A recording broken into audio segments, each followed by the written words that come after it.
C'est la rentrée avec Voyage Antillais. Profitez de nos promos exclusives à 521 € vers la Guadeloupe et la Martinique. Oui, vous avez bien entendu, 521 € pour partir au mois d'octobre ou novembre vers la Guadeloupe et la Martinique. Et en plus, vous bénéficiez de 46 kg en soute et de toutes les facilités de paiement pour seulement 521 €. Nombre de places limitées, alors n'attendez plus et rendez-vous dans nos agences de Paris et de Saint-Denis ou sur notre site internet voyageantillais.com. 521 €, les vacances qui continuent avec Voyage Antillais. Voyage Antillais, le lac qui fait voyager. Guyane, actualité. Nous sommes avec monsieur le préfet puisque une réunion sur la situation hydrologique était en train de s'organiser. Monsieur le préfet, bonsoir. Bonsoir. Dites-nous cette réunion s'il vous plaît, que s'est-il passé? Tous les jours, les services de l'État se réunissent avec l'ensemble des opérateurs et les collectivités concernées par la situation de crise qu'on connaît. Et une fois par semaine, je m'y suis engagé, j'invite l'ensemble des maires, en tout cas les maires du Maroni et de l'Oyapock, ainsi que la collectivité territoriale de Guyane et puis les parlementaires qui le souhaitent, à faire un point sur l'évolution de la situation. Et donc, c'est la deuxième réunion de ce type qu'on fait aujourd'hui.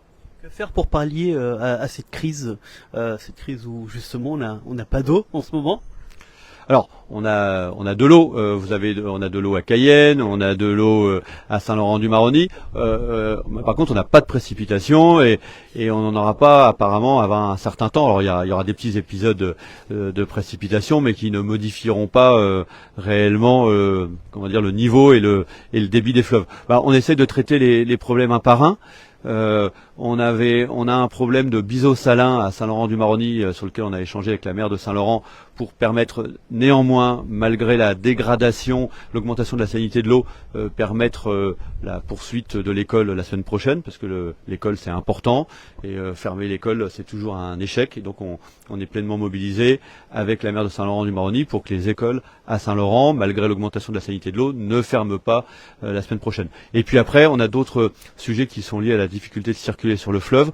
On travaille beaucoup sur le fret alimentaire avec la collectivité territoriale de Guyane. Donc Guyane Airfly a augmenté ses capacités de fret à environ 20 tonnes.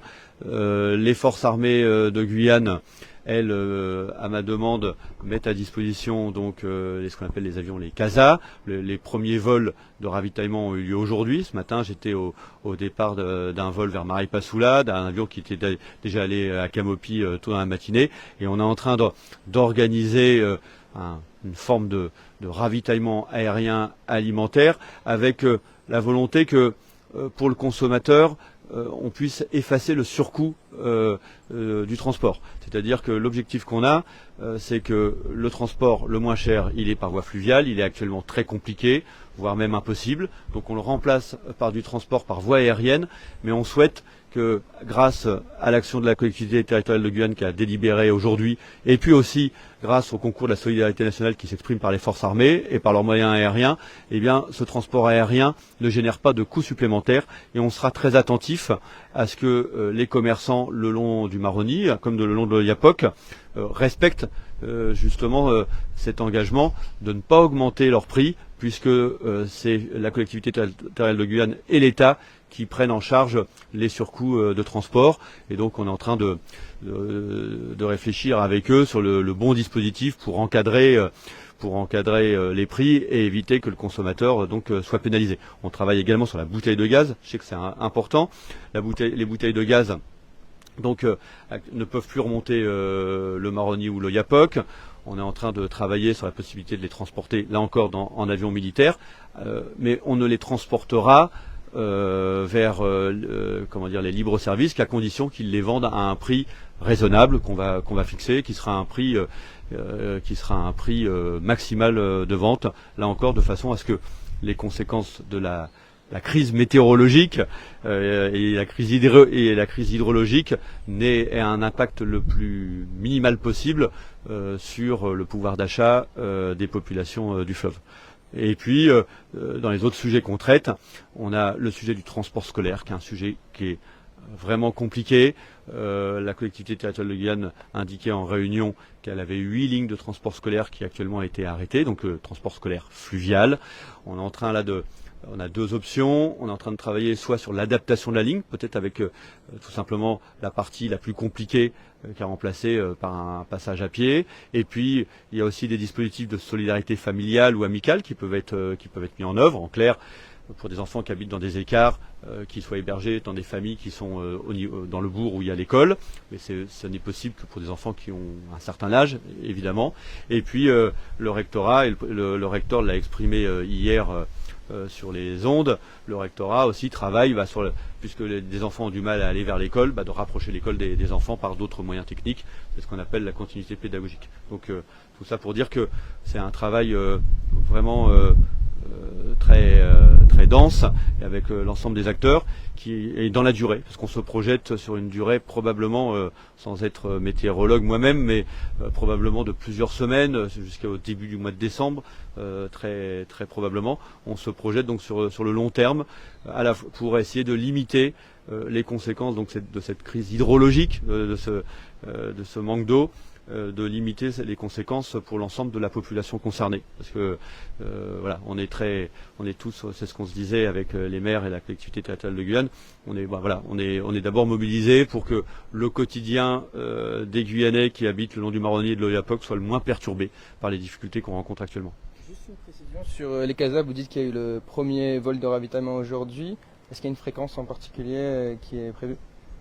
Alors, on est en train de travailler justement en fonction des besoins. Actuellement, en fait, on travaille en fonction des stocks qui sont présents chaque jour chez GESAF, là, donc chez le transitaire, et on est en train de monter progressivement en charge. D'abord, dans un premier temps, c'est d'abord les capacités qui sont mises en œuvre par Guyane Air Flight de à peu près 20 tonnes par semaine. Et puis, comme je l'avais déjà indiqué, les forces armées interviennent en subsidiarité, et on compensera en fonction des besoins qui seront exprimés. Mais je pense qu'on aura des vols quotidiens donc vers Grand Santi, vers Camopi et vers Maripasoula, évidemment. Un vol vers Maripasoula, un vol vers Grand Santi.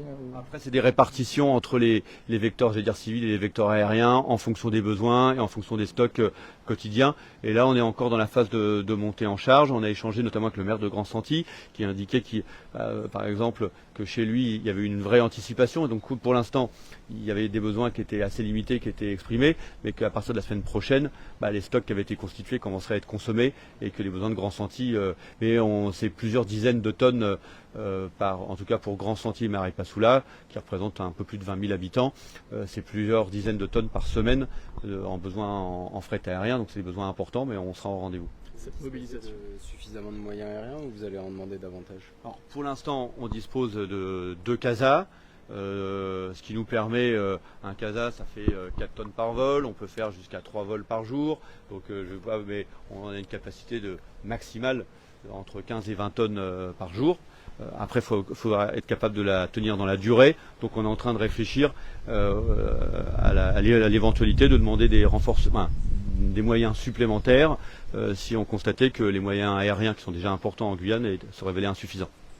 En 2023, on sait qu'il y a déjà eu une grande sécheresse. Là, en 2024, je pense que ça sera peut-être le pire qu'en 2023.